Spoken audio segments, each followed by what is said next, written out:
The BFG by Roald Dahl, read by Books with Bell. Chapter 1, The Witching Hour.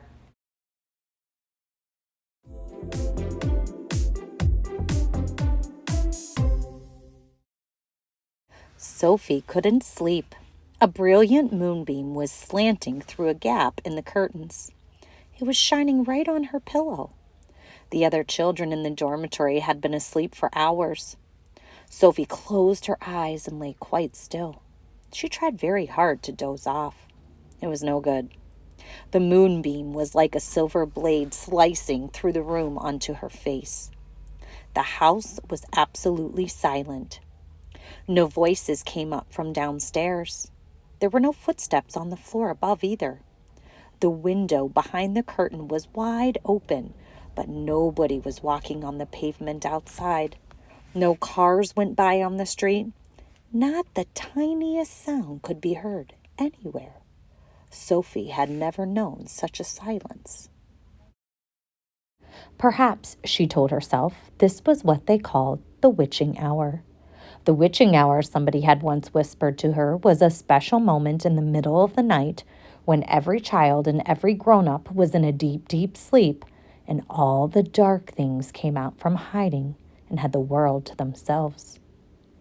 The moonbeam was brighter than ever on Sophie's pillow. She decided to get out of bed and close the gap in the curtains. You got punished if you were caught out of bed after lights out, even if you said you had to go to the lavatory. That was not accepted as an excuse, and they punished you just the same. But there was no one about now. Sophie was sure of that. She reached out for her glasses that lay on the chair beside her bed. They had steel rims and very thick lenses. She could hardly see anything without them. She put them on and then slipped out of bed and tiptoed over to the window. When she reached the curtains, Sophie hesitated. She longed to duck under them and lean out the window to see what the world looked like now that the witching hour was at hand. She listened again. Everywhere it was deathly still. The longing to look out became so strong she couldn't resist it. Quickly, she ducked under the curtains and leaned out the window.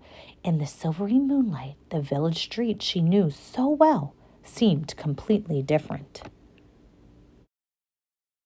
The houses looked bent and crooked, like houses in a fairy tale. Everything was pale and ghostly and milky white.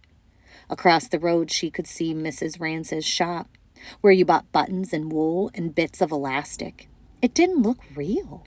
There was something dim and misty about that, too. Sophie allowed her eye to travel further and further down the street. Suddenly, she froze. There was something coming up the street on the opposite side. It was something black, something tall and black, something very tall, very black, and very thin.